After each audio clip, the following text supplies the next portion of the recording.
हमने मान्यवर ये कहा था कि अयोध्या में जितना हो सके उतना जल्दी राम मंदिर बनाएंगे और 22 जनवरी को वहां पर राम लल्ला विराजमान होगा। ये नरेंद्र मोदी सरकार है मान्यवर, जो कहती है वो करती है। जी सर, बिल्कुल आपने सही कहा सर। मतलब कि जो बाबरी मस्जिद को तोड़कर राम मंदिर बनाया गया है वो आपने बनवाया है, आप यही कहना चाह रहे हो ना? आपके नरेंद्र मोदी ने बनवाया है। हम तो अब तक सोच रहे थे कि सुप्रीम कोर्ट का फैसला था, लेकिन अब आप खुद बोल रहे हैं कि जो हमने वादा किया था राम मंदिर बनवाने का वो हमने पूरा किया है। इसका मतलब ये हुआ कि जो सुप्रीम कोर्ट का फैसला था उसमें आपका हस्तक्षेप था और सुप्रीम कोर्ट ने वो फैसला दबाव में दिया था। यही हुआ सर आपके अनुसार तो, क्योंकि साइकोलॉजी केवल आप ही नहीं पढ़े लिखे हैं सर, साइकोलॉजी और भी लोग पढ़े लिखे हैं, वो भी जो है कॉमन सेंस रखते हैं, केवल आप ही नहीं रखते हैं। अब सुप्रीम कोर्ट के फैसले पर वहां राम मंदिर बन रहा है और आप उसका क्रेडिट ले रहे हो खुद। भाई कब तक ऐसा चलेगा? कोर्ट फैसला कर रहा है, ठीक है, और क्रेडिट आप खुद ले रहे हो। आपने धारा 370 को हटाया, सुप्रीम कोर्ट ने आपका सहयोग किया, बहुत अच्छी बात है, आपको सिरे जाता है कि आपने धारा 370 को हटाया। लेकिन बाबरी मस्जिद टूटी 6 दिसंबर 1992 को और आप ही के पार्टी का मुख्यमंत्री उसमें एक दिन के लिए जेल भी गया था। और हालांकि उसने उससे दुख नहीं जताया था, उसने कहा था कि हम चाहते ये थे, वो सारी चीजें थी।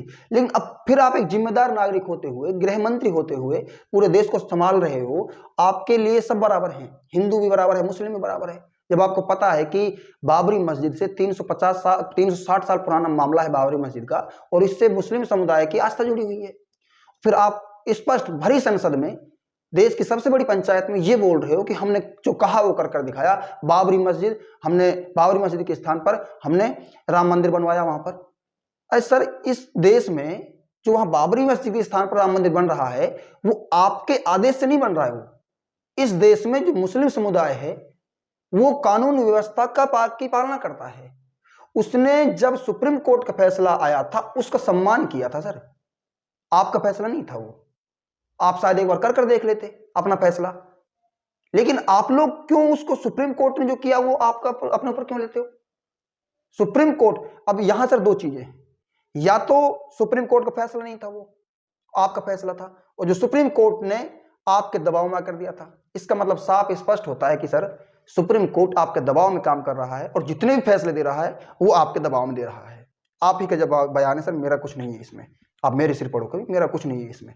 आप न्यायपालिका आपके दबाव में है, आप ही ने कहा है हमने बनवाया है सर, वो सुप्रीम कोर्ट के आदेश से बनाया। अगर सुप्रीम कोर्ट और आप एक समान है, जबकि सुप्रीम कोर्ट, न्यायपालिका और कार्यपालिका दोनों अलग अलग चीजें हैं। सुप्रीम कोर्ट है जो न्यायपालिका है, व्यवस्थापिका से कार्यपालिका स्वतंत्र है सर, वो उसने अपना फैसला दिया है, आप उसको क्यों अपने क्रेडिट लेते हो सर?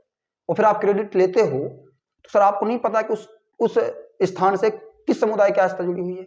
इसका मतलब आप एक तरफ की राजनीति कर रहे हो, हिंदुत्व की राजनीति कर रहे हो सर आप स्पष्ट रूप से, और हिंदुत्व राजनीति तो आप करते ही है। लेकिन सर आप एक जिम्मेदार नागरिक हैं, जिन्हें जिम्मेदार नेता हैं, पूरे देश को चला रहे हैं। जो आपके ऊपर कलंक है कि आप, बीजेपी सरकार है जो भारतीय जनता पार्टी है वो हिंदुत्व की राजनीति करती है, ये कलंक है नहीं, ये लिखा हुआ है, एनसीईआरटी किताबों में लिखा हुआ है, मान्यता प्राप्त किताबों में लिखा हुआ है। सर आप इतने अच्छे व्यक्ति, शिक्षित व्यक्ति हैं शायद, कि आप इस कलंक को भी भारतीय जनता पार्टी से आप साफ कर सकते हैं कि नहीं, भारतीय जनता पार्टी हिंदुत्व की नीति नहीं करती। जो किताबों में लिखा हुआ आप उसको मिटवा सकते हैं ये साबित कर कि हम निष्पक्ष राजनीति करते हैं सर। बाकी सर आप लोगों की समझ है, आप जो चाहे वो कर सकते हैं, लेकिन मैं इतना ही कहूंगा कि आप लोग इस तरह से बयानबाजी और नहीं करें। धन्यवाद।